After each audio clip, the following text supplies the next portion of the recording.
Bakit napaiyak ang isang British na dalubhasa ng BBC na binalewala ang mga expressway sa Pilipinas?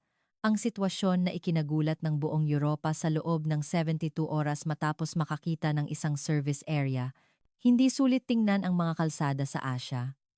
Ito ang mga salitang namutawi sa bibig ng isang henyong akademiko mula sa Britanya bago siya mapatulala sa sandaling tumapak siya sa isang expressway sa Pilipinas.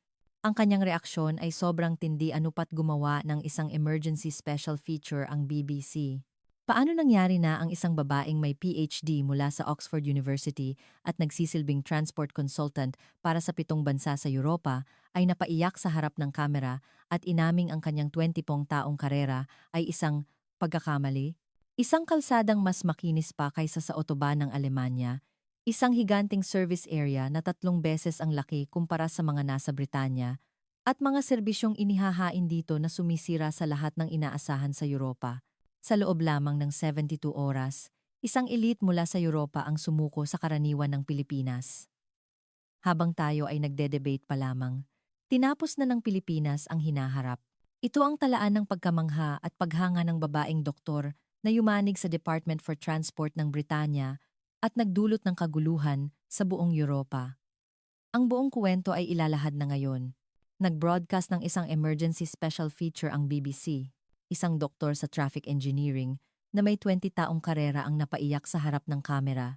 Ang babaeng ito, na nagsilbing consultant para sa mga expressway sa 7 bansa sa Europa, ay umamin na ang lahat ng kanyang pinaniniwalaan ay gumuho matapos ang 3 araw lamang sa Pilipinas.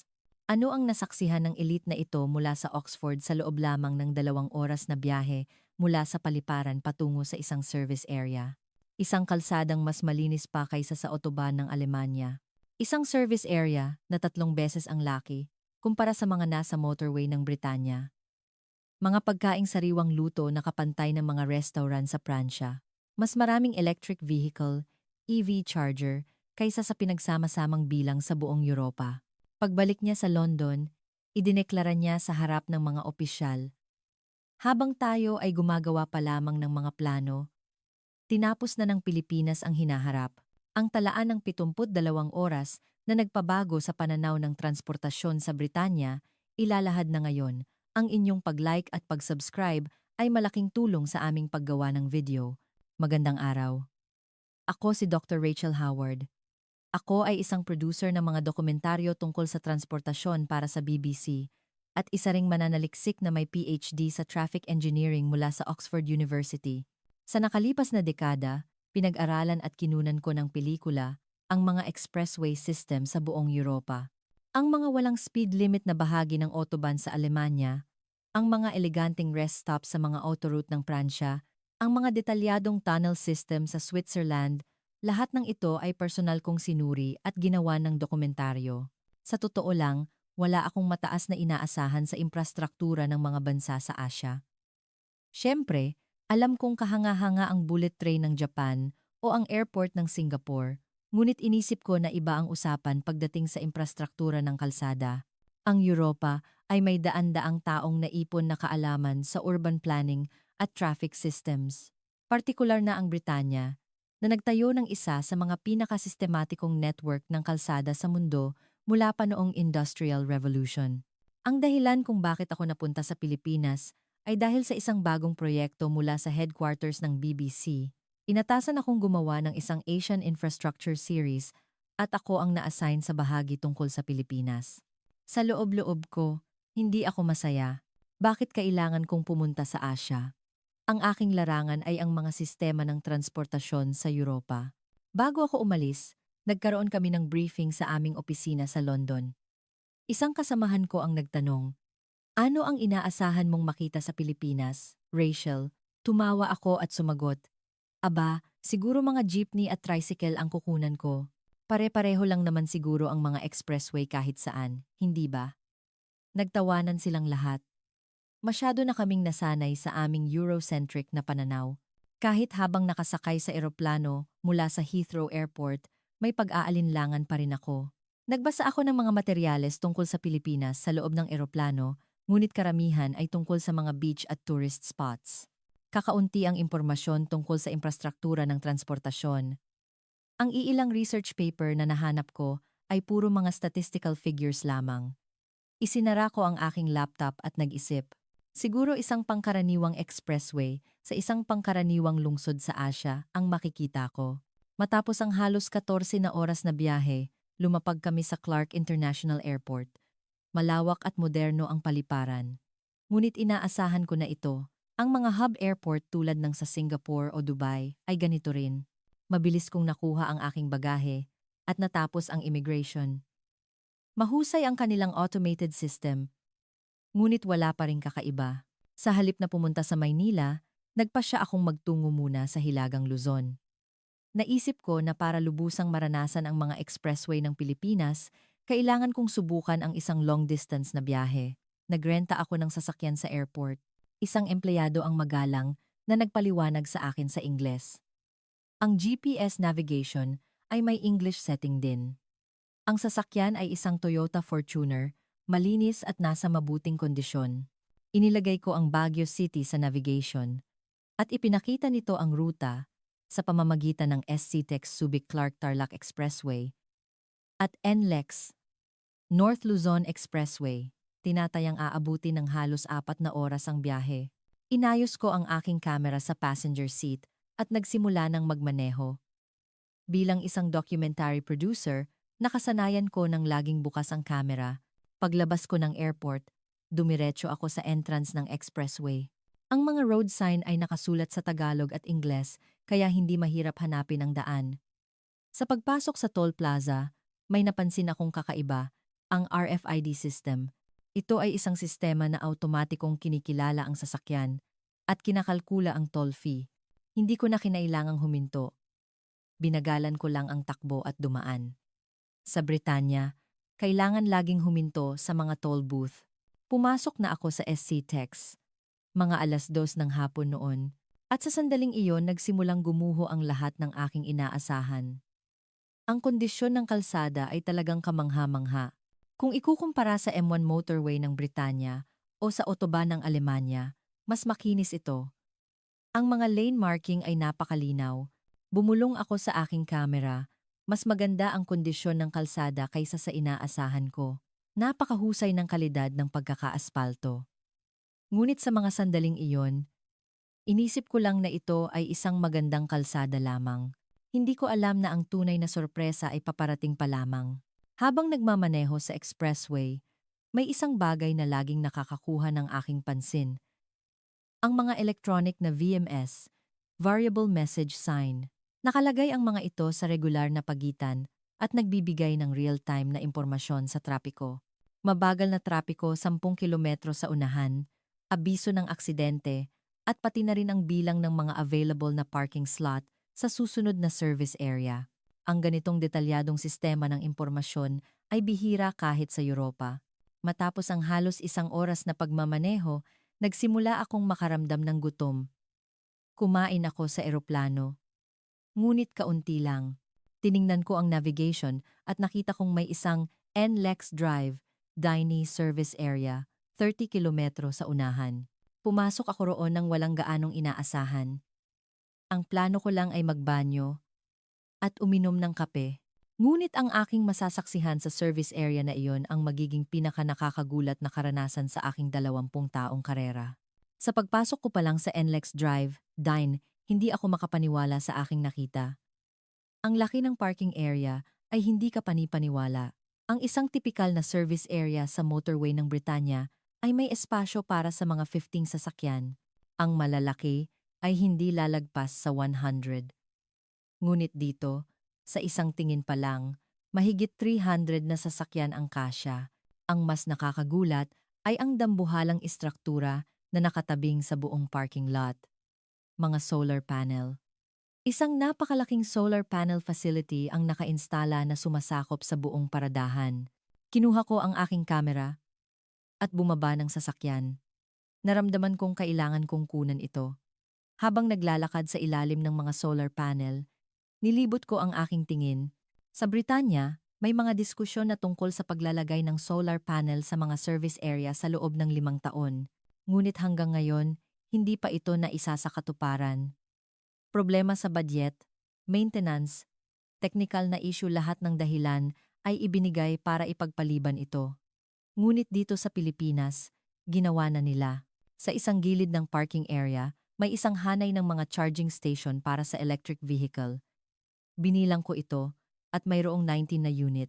Sa mga service area ng motorway sa Britanya, ang pinakamarami ay 4 hanggang 5 EV charger lamang at iyon ay sa malalaking service area lang. Ngunit dito, mayroong 19. At karamihan sa mga ito ay high-speed charger.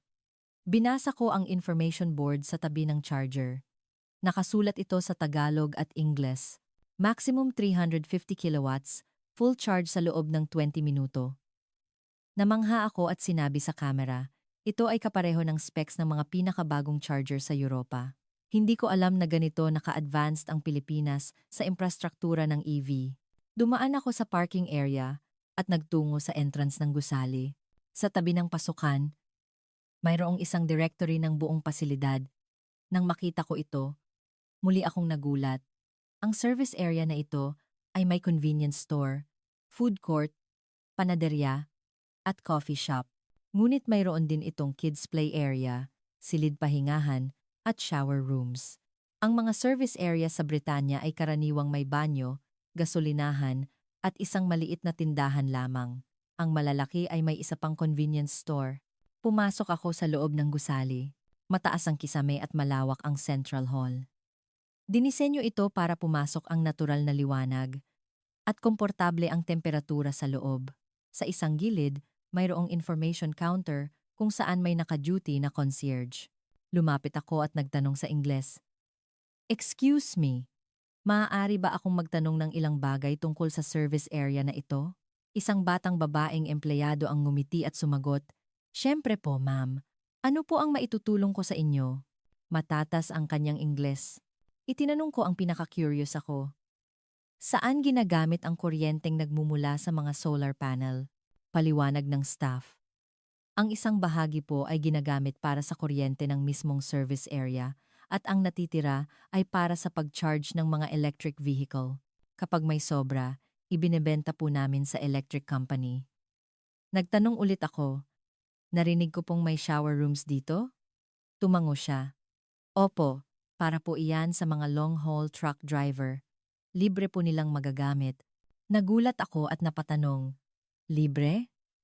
Opo. Ito po ay isang public service na pinapatakbo ng MPTC Metro Pacific Tollways Corporation. Sa Britanya, ang mga truck driver ay kailangang maghanap ng hiwalay na truck stop para makaligo at may bayad pa iyon. Ngunit sa Pilipinas, libre itong inaalok sa mismong expressway service area. Napagtanto ko na hindi lang ito issue ng pasilidad. Iba ang pilosopiya nila sa pagtrato sa mga driver. Pumunta ako sa banyo. Sa entrance, may isang monitor na nagpapakita ng real-time na congestion status. Nakalagay pa ang bilang ng mga available na cubicle. Sa loob, napakalinis. Hindi ito maikukumpara sa mga banyo sa motorway sa Britanya. Bawat lababo ay may hand soap at sanitizer at sapat ang toilet paper. Sa dingding may nakadikit na cleaning inspection chart. Nakasulat dito na ang paglilinis ay ginagawa bawat 30 minuto. Nang tingnan ko ang chart, may mga checkmark nga sa petsa ng araw na iyon sa bawat 30 minutong pagitan. Sinabi ko sa camera, ang antas ng pamamahala na ito ay kapantay ng isang 5-star hotel. Hindi ka panipaniwala na posible ito sa isang expressway service area. Paglabas ko ng banyo, nagtungo ako sa food court. At doon, muli akong nagulat. Napakaraming pagpipili ang kainan.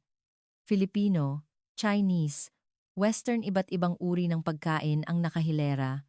Sa mga service area sa Britanya, karaniwan ay isang hamburger chain o isang sandwich shop lang ang mayroon.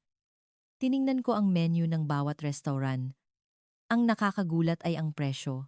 Isang set meal ng bulalo sa isang Filipino restaurant ay £400, katumbas ng mga 4 hanggang 5 British pounds.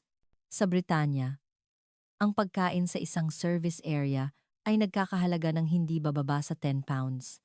At hindi pa maganda ang kalidad, ngunit dito, makatwiran ang presyo at mukhang tunay na pagkain ang nasa mga litrato ng menu. Pumasok ako sa isang Filipino restaurant at umorder. Nang matanggap ng staff ang order ko, ipinasa niya ito sa kusina at agad na nagsimula ang pagluluto. Bukas ang kusina kaya nakikita ko ang proseso. Mga sariwang sangkap ang ginagamit nila at niluluto on the spot. Sa mga service area sa Britanya, karamihan ay mga pre-cooked na pagkain na iniinit lang, ngunit iba dito. Matapos ang mga 10 minuto, dumating ang mainit na bulalo set meal ko, kasama ang kanin at patis. Humigop ako ng sabaw at natigilan ako. Hindi ito pagkain na pang service area. Pareho ang lasa sa mga kinakain ko sa mga tunay na restaurant. Malasa ang sabaw at malambot ang karne. Ang mga side dish ay malinis at masarap. Habang kinukunan ng video ang pagkain, sinabi ko, hindi ka panipaniwala. Hindi ko akalain na mararanasan ko ang ganitong kalidad sa isang expressway service area. Kalahati lang ang presyo kumpara sa isang restaurant sa London, ngunit mas masarap pa. Pagkatapos kumain, lumipat ako sa isang coffee shop. Isang kilalang coffee chain ang naroon. Umorder ako ng isang Amerikano at umupo sa tabi ng bintana. Sa labas, tanaw ko ang expressway at ang mga dumadaang sasakyan. Inilabas ko ang aking laptop at nagsimulang magtala. Mga obserbasyon sa NLEX Drive, di na service area, laki ng parking. Mahigit 300 sasakyan, 3 beses na mas malaki kaysa sa average. Sa Britanya, solar panels, sariling produksyon ng kuryente, EV chargers, the 50 units, 4 beses na mas marami kaysa sa average sa Britanya. Mga banyo, 30 minutong inspection system, kalinisan na pang-hotel, pagkain, cook-to-order system, mataas na kalidad, makatwirang presyo. Habang nagsusulat, napagtanto ko, hindi lang ito tungkol sa magagandang pasilidad. Ang mismong sistema ay dinisenyo na may ibang pilosopiya. Ang mga rest stop sa Europa ay mga lugar na nag-aalok ng minimum na serbisyo, ngunit ang mga service area sa Pilipinas ay nilikha bilang mga espasyo kung saan ang mga driver ay tunay na makakapagpahinga. Uminom ako ng kape at nag-isip. May 3 oras pa bago ako makarating sa patutunguhan. Paano naman kaya ang ibang service area? Baka espesyal lang ang lugar na ito. Ang tanong na iyon ay agad na masasagot sa susunod na service area. Umalis ako sa NLEX Drive Dine at bumalik sa expressway. Sa isip ko, may pag-aalinlangan pa rin. Siguro, ang NLEX Drive Dine lang ang talagang maganda. Baka ang iba ay pangkaraniwan na. Habang iniisip ito, nagpatuloy ako sa pagmamaneho. Makalipas ang 1 pang oras, kinailangan kong magbanyo. Sakto namang may lumabas na sign para sa Petron Lakeshore Service Area. Pumasok ako roon nang walang anumang inaasahan. Ngunit sa pagpasok ko sa parking lot, muli akong nagulat. Mayroon ding mga solar panel dito. Hindi kasing laki ng sa una, ngunit malaki pa rin. Ang mga EV charger ay nasa mga 15 unit. Bumaba ako ng sasakyan at nilibot ang paligid. Ang landscaping ay napakaganda. May mga bulaklak sa mga flower bed at mga bench na nakakalat sa paligid. Ang mga service area sa Britanya ay karaniwang puro aspalto lang. Halos walang berdeng espasyo. Pagpasok sa gusali, ang layout ay katulad ng sa NLEX Drive, Dine, malawak na central hall, information counter, iba't ibang kainan. At dito, nakita ko ang parehong antas ng kalinisan. Ang 30 minutong inspection system ay pareho rin. Paglabas ng banyo, dumaan ako sa isang tindahan. Mayroon itong pasalubong center. Nakadisplay dito ang mga produktong agricultural at processed foods na gawa sa rehiyon. Tinanong ko ang isang staff, "Saan po galing ang mga produktong ito?" Sumagot siya, "Karamihan po ay direkta naming kinukuha mula sa mga lokal na magsasaka at maliliit na negosyo dito sa Pampanga." Ang service area ay konektado sa lokal na ekonomiya. Bumili ako ng ilang lokal na delicacy. Bukod sa gusto kong tikman, mas mahalaga na maintindihan ang sistema. Ang mga service area sa Pilipinas ay hindi lamang simpleng pahingahan. Nagsisilbi rin itong hub para sa lokal na ekonomiya. Umalis ako sa Petron Lakeshore at nagpatuloy sa biyahe. Pagkatapos ng 1.5 oras, huminto ako sa isang mas maliit na service area malapit sa Tarlac. Sa pagkakataong ito, nagpasya akong suriin ito ng masusi. Dala ang camera at notebook, sinimulan kong inspeksyonin ang pasilidad. Sinimulan ko sa parking lot. Binilang ko ang mga espasyo. Mayroong mga 180.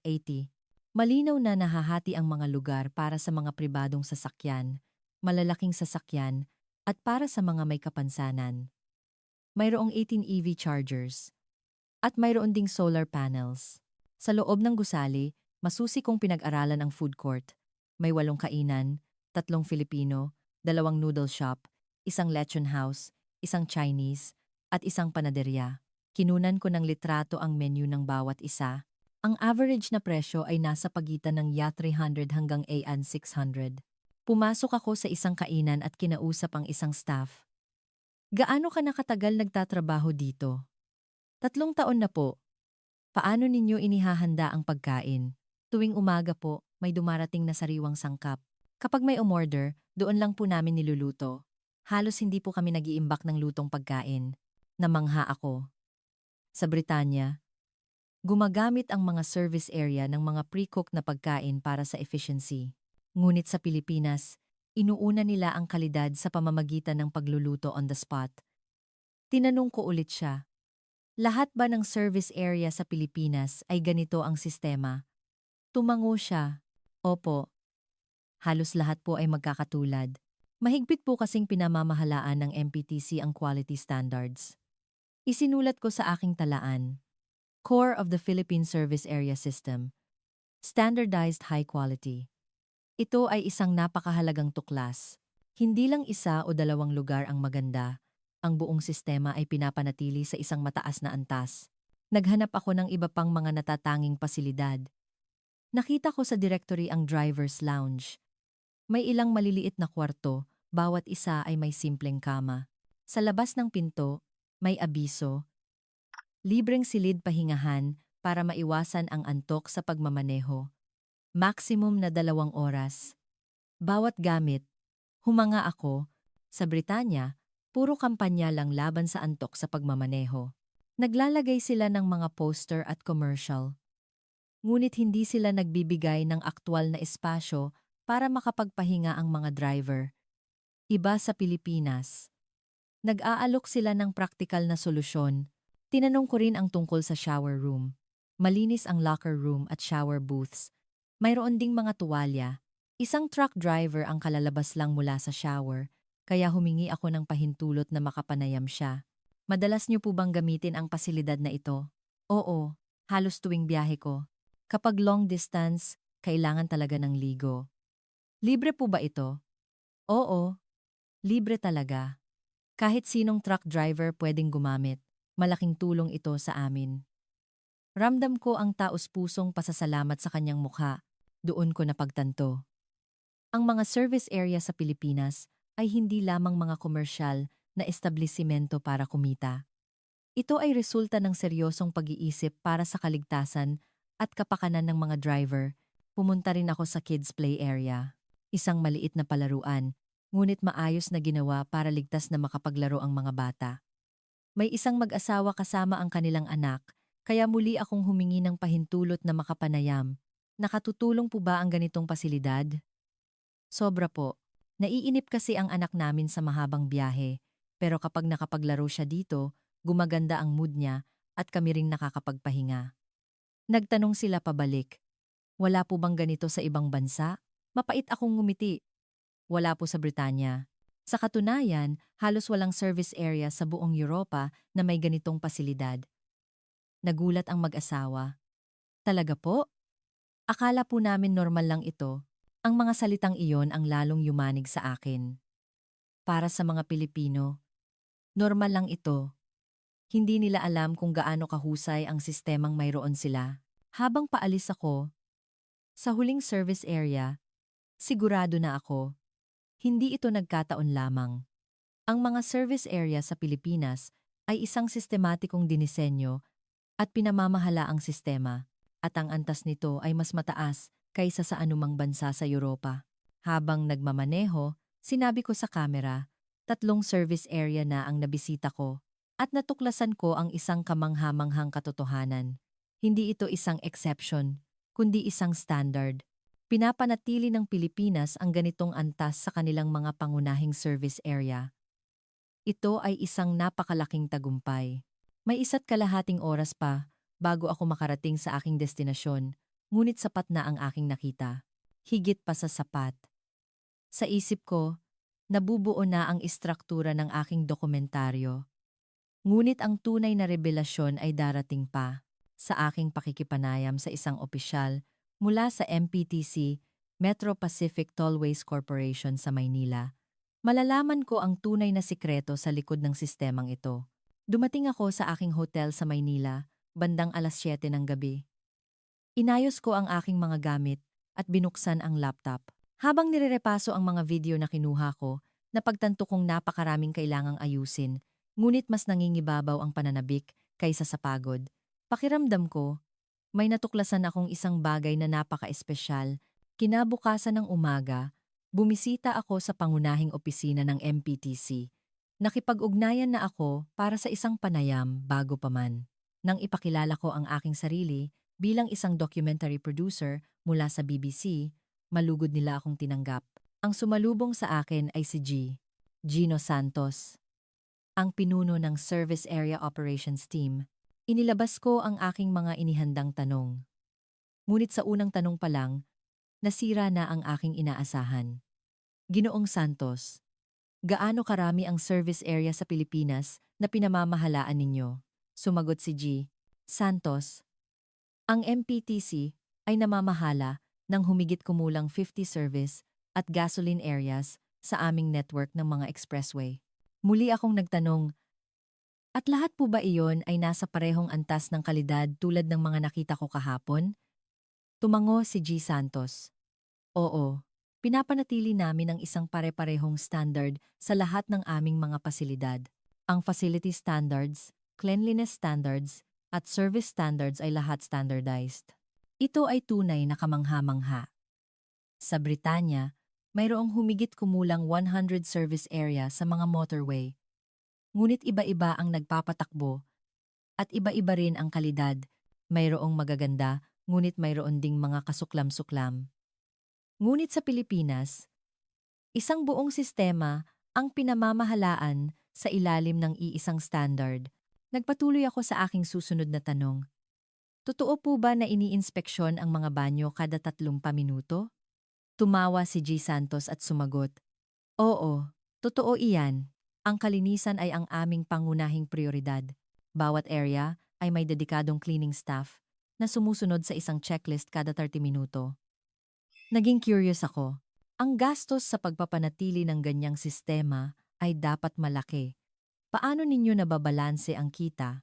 Nagsimulang magpaliwanag si Santos.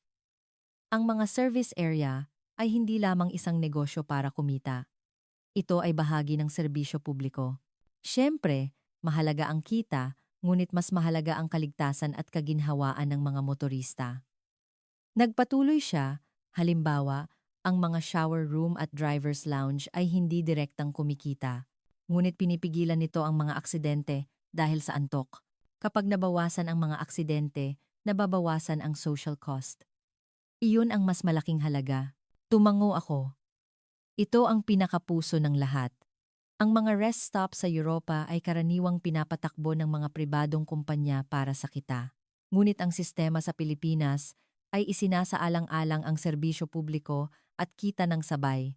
Nagtanong ako tungkol sa infrastruktura ng EV. Ang paglalagay ng higit sa 15 charger sa bawat service area ay isang malaking investment. Paliwanag ni Santos, ang aming layunin ay magdagdag pa ng mga charger sa lahat ng aming pangunahing service area sa susunod na 5 taon. Sa ngayon, halos lahat ng malalaking lokasyon ay mayroon na. Nagulat ako, iyan po ba ay isang pulisiya ng gobyerno? Oo. Bahagi ito ng aming commitment sa carbon neutral policy ng bansa. Para sa paglaganap ng mga dekuryenteng sasakyan, kailangan ang charging infrastructure at ang mga expressway service area ang pinaka-epektibong lokasyon para rito. Nagpaplano rin ang Britanya na palawakin ang EV charging infrastructure, ngunit nasa planning stage pa rin. Problema sa budget, lupa, at supply ng kuryente maraming balakid. Ngunit sa Pilipinas, ginawa na nila. Hindi na plano, kundi realidad. Nagtanong din ako tungkol sa mga solar panel. Lahat po ba ng service area ay may solar panel? Sumagot siya, karamihan sa mga pangunahing lokasyon ay mayroon na. Ang mga ito ay nakakagawa ng kuryenteng sapat para sa daan-daang kabahayan bawat taon. Ang sobrang kuryente ay ibinebenta namin para maging dagdag kita. Humanga ako. Isang sistema na tumutulong sa kalikasan habang kumikita. Ang bagay na pinagdedebatehan pa lang sa Europa sa loob ng 5 taon, ginawa ng realidad ng Pilipinas. Tinanong ko rin ang tungkol sa food quality management. Narinig ko po na lahat ng kainan ay naghahain ng lutong bahay. Paano ninyo pinamamahalaan ang kalidad? Paliwanag ni G. Santos. Regular kaming nagsasagawa ng sanitation inspections. May mga food expert na kasama sa evaluation committee. Kung hindi maabot ang standard, maaaring kansilahin ang kontrata. Kinuha niya ang kanyang telepono at nagpakita ng mga litrato. Taon-taon. Mayroon kaming Best Expressway Food Competition. Pinipili namin ang mga natatanging pagkain mula sa aming mga service area. Sinusuri namin ang lasa, paggamit ng lokal na sangkap, at feedback ng customer. Tiningnan ko ang mga pagkain sa litrato. Sisig, lechon, kare-kare, lahat ay nagpapakita ng lokal na kultura. Hindi ito simpleng pagkain sa service area. Ito ay isang culinary experience na nakaugnay sa kultura ng rehiyon. Nagpakita pa si G. Santos ng isa pang dokumento, ang benta ng mga lokal na produkto. Bawat service area ay nagbebenta ng mga produktong agricultural at processed goods mula sa rehiyon. Malaking tulong ito sa mga lokal na magsasaka at negosyante. Ang service area ay nagiging isang stable na merkado para sa kanila. Patuloy akong nagtala. Mga katangian ng Philippine Service Area System, balanse ng serbisyo publiko at kita, standardized quality management, koneksyon sa lokal na ekonomiya, aktibong paggamit ng green technology. Bago matapos ang panayam, tinanong ko ang huling tanong. Gaano katagal bago ninyo na itayo ang ganitong sistema? Nag-isip sandali si G. Santos at sumagot. Ang seryosong pagpapabuti ay nagsimula noong early 2000s pagkatapos ma-privatize ang NLEX. Sinimulan namin sa mga proyekto tulad ng pag-upgrade ng mga banyo. Mula noon, patuloy na itong umuunlad. Mahigit 20 taon. Hindi ito ginawa sa isang iglap. Ito ay resulta ng tuloy-tuloy na pamumuhunan at pagpapabuti. Naisip ko ang Britanya. Ano ang ginawa namin sa loob ng 20 taon? Nagdebate lang, nagplano, at nagsayang ng budget. Nakipagkamay ako kay G. Santos at nagpasalamat. Marami po akong natutunan. Ibabahagi ko ang sistemang ito sa Britanya pagbalik ko. Ngumiti si G. Santos. Ikinagagalak kong makatulong. Bumalik po kayo anumang oras. Habang papalabas ng opisina, napagtanto ko. Hindi ito simpleng usapin ng infrastruktura. Ito ay pagkakaiba sa pilosopiya ng isang lipunan. Ang Pilipinas, sa pamamagitan ng public-private partnership na ito, ay namumuhunan sa pangmatagalang kapakanan ng publiko. Ang Europa ay madalas na nakatuon lamang sa panandaliang kita. Ang pagkakaibang iyon ang lumikha ng ganitong resulta. Sa biyahe ko pabalik sa Clark, nagpasya akong pagtuunan ng pansin ang mismong kalsada. Kahapon, sa mga service area lang ako nakatutok. Ngayon, iba na. Susuriin ko ang expressway mismo. Ako ay isang traffic engineering doctor. Ang mata ko sa kalsada ay iba sa karaniwang tao. Sa pag-alis ko, ang una kong napansin ay ang kondisyon ng aspalto. Sinubukan kong tantiyahin ang International Roughness Index, IRE, gamit ang aking pakiramdam. Ang M1 motorway sa Britanya ay may average na 3 hanggang 4. Ang autobahn sa Alemanya ay 2 hanggang 3. Mas mababa ang numero, mas makinis. Sa aking pakiramdam, ang NLEX at SCTEX ay mas mababa sa 2. Napakakinis. Kahit sa bilis na 100 km/h, halos walang maramdamang panginginig sa sasakyan. Ang ganitong kalidad ng aspalto ay para sa mga bagong gawang kalsada. Ngunit ang NLEX ay na-rehabilitate at pinalawak noong early 2000s. Mahigit 2 dekada na ang nakalipas. Huminto ako sa isang ligtas na lugar at sinuri ang ibabaw ng kalsada. Halos walang bitak, walang mga lubak. Ito ay isang kahanga. Hangang antas ng maintenance. Ang mga motorway sa Britanya ay nagkakaroon ng mga lubak sa loob lang ng 5 taon. Ngunit dito, iba. Ang mga lane marking ay nakakagulat din. Napakalinaw. Ramdam kong gumamit sila ng reflective material para kitang-kita kahit sa gabi. Mukhang maganda rin ang visibility kahit umuulan.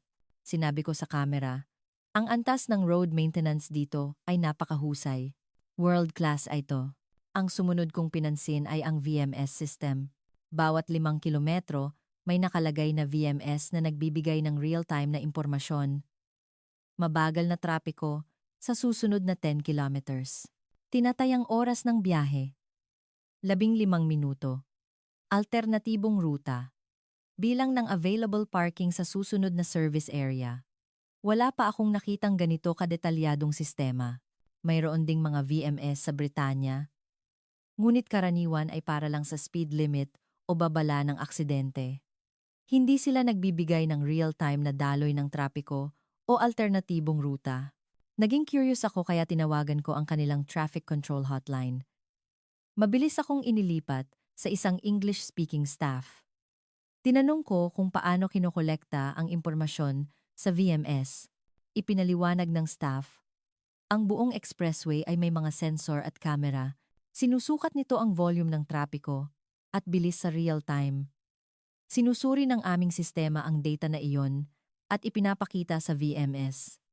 Gumagamit kami ng big data at AI. Natigilan ako, nakapagtayo na pala ang Pilipinas ng isang smart highway system. Sa Europa, nasa experimental stage pa lang ito. Sinusubukan ito ng Alemanya sa ilang bahagi, ngunit sa Pilipinas, nationwide scale na itong pinapatakbo. Ang toll system ay kahanga-hanga rin. Sa bawat pagdaan ko sa toll plaza, napapahanga ako. Ang RFID system ay napakatumpak. Hindi ko kinailangang huminto ng tuluyan. Kailangan ko lang magdahan-dahan at dumaan. Karamihan sa mga toll booth sa Britanya ay manual o nangangailangan ng full stop. Ngunit ang sistema dito ay perpektong gumagana. Nadaanan ko ang isang construction zone. Ngunit maging ang paraan ng pamamahala sa construction ay iba. Napakahaba ng transition area para sa lane change. Dinisenyo ito para dahan-dahan at natural na makalipat ng lane ang mga sasakyan. Ang mga construction zone sa Britanya ay karaniwang biglaan. Biglang nagsasara ang isang lane at kailangan mong sumingit. Nagdudulot ito ng matinding trapiko at aksidente. Ngunit sa Pilipinas, iba. Kaligtasan ang pangunahing konsiderasyon sa disenyo. Bumalik ako sa hotel at sinimulan kong ayusin ang aking data. Sa nakalipas na 3 araw, inilatag ko ang lahat ng video, litrato, panayam, at tala na aking nakolekta at sinimulan ang sistematikong pagsusuri. Bilang isang traffic engineer, kailangan ko ng objektibong paghahambing. Gumawa ako ng isang table sa aking laptop. Isang talahanayan na naghahambing sa Britanya, Alemanya, Pransya, at Pilipinas. Sinimulan kong magbigay ng puntos sa bawat kategorya, kalidad ng kalsada, pagkakapatag, lane markings, maintenance, Alemanya. Delapan, Pransya, Pautorut. 7. Britanya, NAM, Pilipinas NLEX, SCTEX. 9. Nangunguna ang Pilipinas. Mga pasilidad sa service area, laki kalinisan, amenities, Alemanya. SED, Pransya. 1. Britanya, Pilipinas, napakalayo ng agwat ng Pilipinas. Infrastruktura ng EV dami ng charger, bilis, accessibility. Alemanya. SED, Pransya. 6. Britanya. 5. Pilipinas. 9. Nangunguna muli ang Pilipinas. Sistema ng impormasyon. Dami ng VMS. Detalye ng impormasyon. Real-time. Alemanya. Buit. Pransya. 6. Britanya. 5. Pilipinas. napakalayo muli ng agwat, kalidad ng pagkain, pagkakaiba-iba, kalidad, presyo, Alemanya, Anima Puro, Sausage, Pransya, 8. Iba-iba at mataas ang kalidad, Britanya, 4. Mababa ang kalidad at mahal, Pilipinas, 9. Nangunguna ang Pilipinas. Nang matapos ko ang talahanayan, naging malinaw. Ang Pilipinas ay nangunguna sa halos lahat ng kategorya kumpara sa Europa. Kinumpirma ng objektibong data ang aking naramdaman. Ngunit gusto kong mas malalim na pag-aralan. Bakit nagawang umangat ng Pilipinas ng ganito? Hindi ito dahil lang sa mas malaking pera. Dapat may pagkakaiba sa filosofiya. Naisip ko ang pagkakaiba. Sa Britanya, iniiwan ito sa pribadong sektor. Namumuhunan lang sila kung saan may kita. Ngunit sa Pilipinas, isang public-private partnership ang nangunguna. Namumuhunan sila ng pantay-pantay sa buong network, hindi alintana ang agarang kita. Ang isa pang pagkakaiba ay ang pag-iisip. Ang Britanya ay nag-aatubiling mag-improve ng mga lumang pasilidad dahil sa gastos. Ngunit ang Pilipinas ay patuloy na nag-improve. Kahit ang mga service area na ginawa 20 taon na ang nakalipas ay patuloy na nire-renovate, ang filosofiya sa operasyon ay iba rin. Ang layunin ng mga service area sa Britanya ay i-maximize ang kita, mataas ang presyo, sapat lang ang kalidad. Ngunit sa Pilipinas, serbisyo publiko ang layunin. Nag-aalok sila ng mataas na kalidad sa makatwirang presyo. Hinarap ko ang kamera at binuod ang aking mga natuklasan. Ang pagkakaiba sa pagitan ng Pilipinas at Europa ay tatlo. Una, serbisyo publiko. Inuuna ng Pilipinas ang serbisyo publiko, habang inuuna ng Europa ang kita. Pangalawa, pangmatagalan versus panandalian. Namumuhunan ang Pilipinas para sa pangmatagalan, habang nakatuon ang Europa sa panandaliang resulta. Pangatlo, pagkilos versus pagpaplano. Mabilis kumilos ang Pilipinas, habang matagal magplano ang Europa. Ang tatlong ito ang lumikha ng kasalukuyang agwat at kailangan kong aminin, mas nauuna ang Pilipinas. Pagbalik ko sa London, agad akong nagtungo sa headquarters ng BBC. Kailangan kong mag-present sa harap ng editor-in-chief at mga producer. Pumasok ako sa conference room, dala ang aking laptop at camera. Tinanong ng editor, "Kamusta ang Pilipinas? Nakita mo ba ang inaasahan mo?" Huminga ako ng malalim at sumagot, "Higit pa sa inaasahan ko." Sa katunayan, binali nito ang lahat ng aking akala. Ipapakita ko sa inyo ngayon. Ipinakita ko sa screen ang video. Sinimulan ko sa mga solar panel sa parking lot ng NLEX Drive. Dine. Pagkatapos ay ang 19 na EV chargers, ang malinis na banyo, ang mga lutong bahay na pagkain, ang kids play area, at ang shower rooms. Natahimik ang conference room. Lahat ay nakatutok sa screen. Nagpatuloy ako. Hindi ito isang espesyal na service area. Ito ang standard sa Pilipinas. Halos lahat ng pangunahing service area nila ay nasa ganitong antas. Isang producer ang nagtaas ng kamay. Totoo bang lahat ng service area nila ay ganyan? Opo, personal kong binisita ang tatlong lugar at nakapanayam ang MPTC. Ang buong network ay pinamamahalaan sa iisang standard. Sinabi ng editor, ito ay talagang nakakagulat. Masyado nating minaliit ang Pilipinas. Tumango ako. Ako rin po. Bago ako pumunta, wala akong inaasahan. Ngunit nang makita ko mismo, napagtanto ko, ang Pilipinas ay isang bansang dapat nating pag-aralan. Sa isang konserbatibong institusyon tulad ng BBC, hindi madaling sabihin na dapat tayong matuto sa isang bansa sa Asya. Ngunit sigurado ako, sinabi ng editor, gawin nating special feature, 1 oras na dokumentaryo. Ang pamagat ay, The Future's Road, What Britain Can Learn from the Philippines. Natuwa ako, tinanggap ang aking proposal. Mula sa araw na iyon, nagsimula ang produksyon. Pagkatapos ng 2 linggo, natapos ang unang edit. Ngunit para mas malinaw ang paghahambing, nagpasya kaming kunan ang isang service area sa M1 motorway sa Britanya. Ang pagkakaiba ay napakalinaw. Makikita agad ng mga manonood ang agwat. Nang matapos ang dokumentaryo, nagkaroon kami ng screening. Inimbitahan namin ang mga opisyal ng BBC at mga taga-Department for Transport. Nang matapos ang pelikula, umugong ang palakpakan.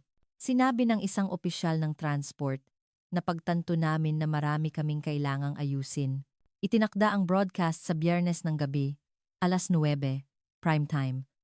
Naging isang malaking hit ang dokumentaryo.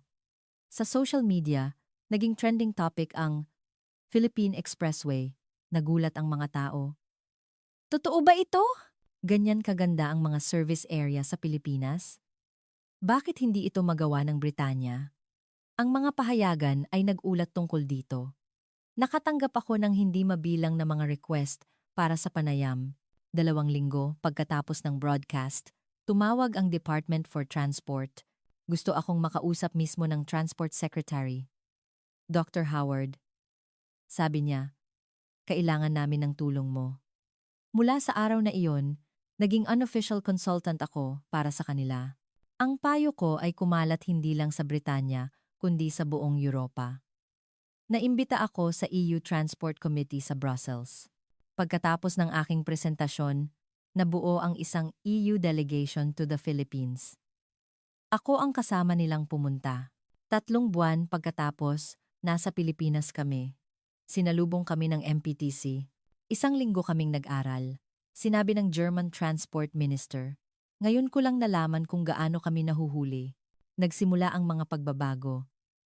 Nag-anunsyo ang Alemanya ng isang malaking proyekto para i-upgrade ang kanilang mga rest stop. Nagdeklara ang Pransya ng malawakang paglalagay ng EV chargers. Ang Britanya ay nagpasa ng bagong batas na nagpapataas ng quality standards para sa mga service area. 1 taon ang lumipas, bumalik ako sa Pilipinas para sa isang sequel. Muli akong nagmaneho sa NLEX. Ang pamilyar na daan, ngunit nakakagulat pa rin. Ang parehong paghanga na naramdaman ko, 1 taon na ang nakalipas ay bumalik. Ang Pilipinas ay hindi tumitigil sa pag-unlad. Habang sinusubukan ng Europa na gayahin ang Pilipinas, mas lalo pang umuunlad ang Pilipinas. Hinarap ko ang kamera at sinabi, ang mga kalsada ng Pilipinas ay hindi lamang infrastruktura. Ito ay isang sistemang patuloy na umuunlad. At ito ay isang modelo na dapat pag-aralan ng buong mundo.